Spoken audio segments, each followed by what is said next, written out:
स्वागत है आप सभी का फिर से एक नए वीडियो में। दोस्तों, आज के वीडियो में हम बात करेंगे बिहार इंटीग्रेटेड बीएड के ऊपर। और बिहार इंटीग्रेटेड बीएड जिसका परीक्षा हो चुका है, रिजल्ट आ चुका है और अभी जो है फर्स्ट राउंड की काउंसलिंग चल रही है।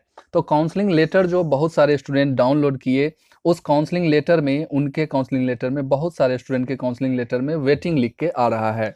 तो उनके मन में एक शंका रहती है कि ये वेटिंग क्या है। तो उसका हम जो है शंका का समाधान करेंगे। और कल तक में कितना नामांकन हुआ, यानी कि कह सकते हैं कि 4 से नामांकन शुरू हुआ, तो 4 को काउंसलिंग हुआ, 5 को काउंसलिंग हुआ, आज 6 तारीख है। तो फिर जो पहला दिन जो काउंसलिंग हुआ उसके बारे में हम अपने वीडियो में बता चुके हैं, तो उस वीडियो को आप जाके देख सकते हैं। पहला दिन जो 71 का काउंसलिंग और नामांकन हुआ था। दूसरे दिन कितना का नामांकन हुआ और कितना काउंसलिंग हुआ वो हम इस वीडियो में बताएंगे। उसके बाद बहुत सारे लोगों के मन में क्वेश्चन रहता है कि 75,000 का क्या करना है, जो कि एडमिशन फी है कॉलेज का। क्या काउंसलिंग के वक्त ही आपको 75,000 ले लेगा?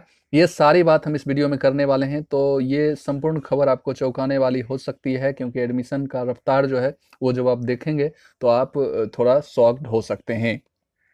इसका हम संपूर्ण विश्लेषण इस वीडियो में करेंगे। तो जो भी लोग इससे रिलेटेड स्टूडेंट हैं वो वीडियो में लास्ट तक बने रहें, और वीडियो को लास्ट तक देखने के बाद लाइक शेयर कीजिए। और चैनल पर पहली बार आए हैं तो प्लीज़ प्लीज़ चैनल को सब्सक्राइब कर लीजिए। आइए हम स्टार्ट करते हैं अपनी बात को। और सबसे पहले यहीं से हम बताना शुरू करते हैं। ये बिहार इंटीग्रेटेड के बारे में मैं बता रहा हूँ, 4 वर्षीय बीएड के बारे में। तो ये जो है वेटिंग वाले का क्या होगा, देखिए फर्स्ट राउंड की काउंसलिंग अभी चल रही है और ये 9 अक्टूबर तक काउंसलिंग चलेगी। 9 अक्टूबर तक, यानी कि प्रत्येक दिन 200 स्टूडेंट को बुलाया जा रहा है। और उसमें से मात्र जो है इतना स्टूडेंट 71 स्टूडेंट पहुंच रहे हैं, आप देख सकते हैं। सेकेंड दिन कितना स्टूडेंट पहुंचे वो भी मैं बताता हूं। तो ये पहुंचने का जो सिलसिला है उसमें एडमिशन जो लिया जा रहा है 71, 59 ऐसे करके एडमिशन लिया जा रहा है। तो इस प्रकार से एडमिशन का जो है 400 सीट आपका है। इसमें से मान लीजिए कि अगर 300 सीट या 250 सीट जो है सो एडमिशन ले लेते हैं, 250 स्टूडेंट, 300 स्टूडेंट, तो फिर भी आपका 100 सीट क्या होता है, बच जाता है। तो यही 100 सीट पर फिर सेकेंड काउंसलिंग होगा और सेकेंड काउंसलिंग में वेटिंग वाले जो हैं उनका सीट कंफर्म किया जाएगा। ठीक है, तो वो सारे स्टूडेंट का सीट कंफर्म नहीं होगा। उसमें से कुछ स्टूडेंट जो कि वो कट ऑफ में आ जाएंगे, जिनका मार्क्स थोड़ा अच्छा होगा, तो उनको कंफर्म किया जाएगा। तो वो अपना काउंसलिंग फिर डेट दिया जाएगा आपको, तो उसमें आप जाके अपना काउंसलिंग एडमिशन करवा सकते हैं। फिर सेकेंड राउंड में भी मान लीजिए कि 70-75 स्टूडेंट एडमिशन लेते हैं, 20-25-30-40 सीट खाली रह जाता है, इससे ज़्यादा भी रह सकता है। तो इस सीट पर फिर थर्ड राउंड की काउंसलिंग भी होगी। तो फिर जो वेटिंग वाले जो बहुत सारे फिर बचे हुए हैं, क्योंकि वेटिंग तो सबका लिखा, जो भी क्वालिफाई कर गए हैं सबका वेटिंग लिखा आ रहा है। तो इस प्रकार से, और कुछ का एडमिशन नहीं भी होगा, जिनका बहुत कम मार्क्स होगा उनका कंफर्म नहीं होगा।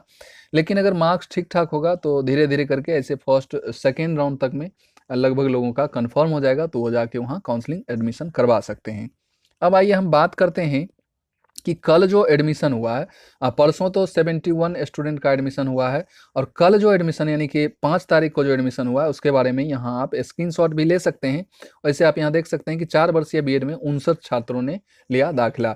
तो फर्स्ट दिन जो है 71 छात्र और सेकेंड दिन 59 छात्र एडमिशन लिए। तो इस प्रकार हम कह सकते हैं कि 130 स्टूडेंट का एडमिशन अभी तक हो चुका है और 270 सीट अभी भी वैकेंट हैं, जिस पर आज हो गया 6 तारीख है।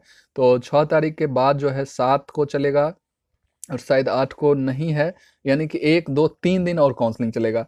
तो 3 दिन अगर काउंसलिंग और चलता है तो मेरे हिसाब से ज़्यादा ये आपका 130 है। तो हमको लगता है कि ज़्यादा से ज़्यादा आपका 250 जो है 250 सीट जो है सो फुल हो पाएगा, और 150 के करीब सीट आपका वैकेंट रह सकता है। इससे कम भी रह सकता है, लेकिन मैं एक अंदाज आपको बता रहा हूँ कि 150 सीट जो है सो खाली रह सकता है। और इसी 150 सीट पर, यही जो 150, आप स्क्रीनशॉट इसका लेके आप पूरी खबर इसमें पढ़ सकते हैं, जो कितना कितना कौन कौन विषय में एडमिशन हुआ उसके बारे में यहाँ सब कुछ दिया हुआ है। तो इसका आप स्क्रीनशॉट लेके पढ़ सकते हैं। तो ये जो 150 की जो बात कर रहे हैं, 150 जो वैकेंट सीट अगर बच जाता है फर्स्ट राउंड की काउंसलिंग समाप्त होने के बाद, तो उसी सीट पर इन वेटिंग वाले का जो है कन्फर्मेशन होगा, कन्फर्म होगा सीट, और फिर उनका भी काउंसलिंग प्रोसेस वगैरह, एडमिशन प्रोसेस सारा चीज़ होगा।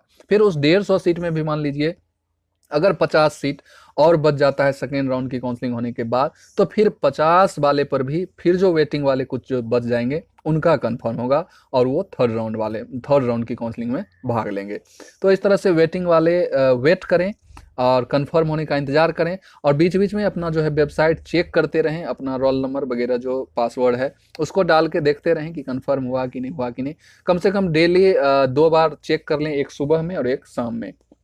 तो इस प्रकार से चेक करने से आपका ये हो जाएगा कि आप सेटिस्फाई रहेंगे कि मेरा छूट ना जाए। तो ये करना है।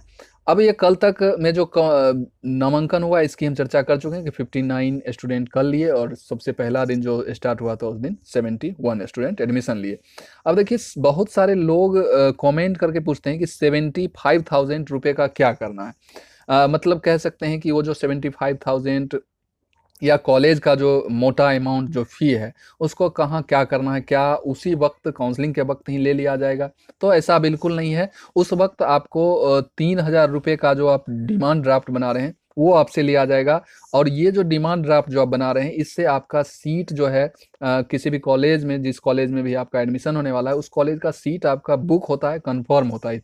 सॉरी, 3,000 रुपये से इससे आपका सीट जो है फिक्स हो जाता है, उस पर कोई दूसरा फाइट नहीं कर सकता है तब तक, जब तक कि आपका डेट है और आप जाके ये इतना रुपया जो 75,000 लग रहा है इतना जाके आप उस पर अपना नामांकन नहीं ले लेते। अगर आप डेट जो भी आपको दिया गया उस डेट तक अगर आप 75,000 नहीं जमा करते तो फिर वो सीट आपका चला जाएगा। तो इसलिए 3,000 रुपये से आपका सीट बुक होगा, और उस डेट जो भी डेट आपको दिया जाएगा उस डेट में आप कॉलेज में जाके मिलें, डॉक्यूमेंट वगैरह जो भी लगता है वो जमा करें और वहाँ एडमिशन लें इतना जमा करके। तो ये करना है। तो कॉलेज में आपको 75 जो भी कॉलेज आपको मिला है, अलॉट हुआ है, उस कॉलेज में जाके आपको इतना रुपए जमा करना है। तो आई होप कि सारी दुविधा, सारी शंका जो थी वो सारे के सारे दूर हो गए हैं आप सभी के, और शंका दूर हो गए होंगे। तो आप जो है चैनल को सब्सक्राइब कर लीजिए, बेल आइकन दबा दीजिए, और फिर मिलते हैं किसी नई वीडियो में नई एनर्जी के साथ। तब तक के लिए जय हिंद, वंदे मातरम।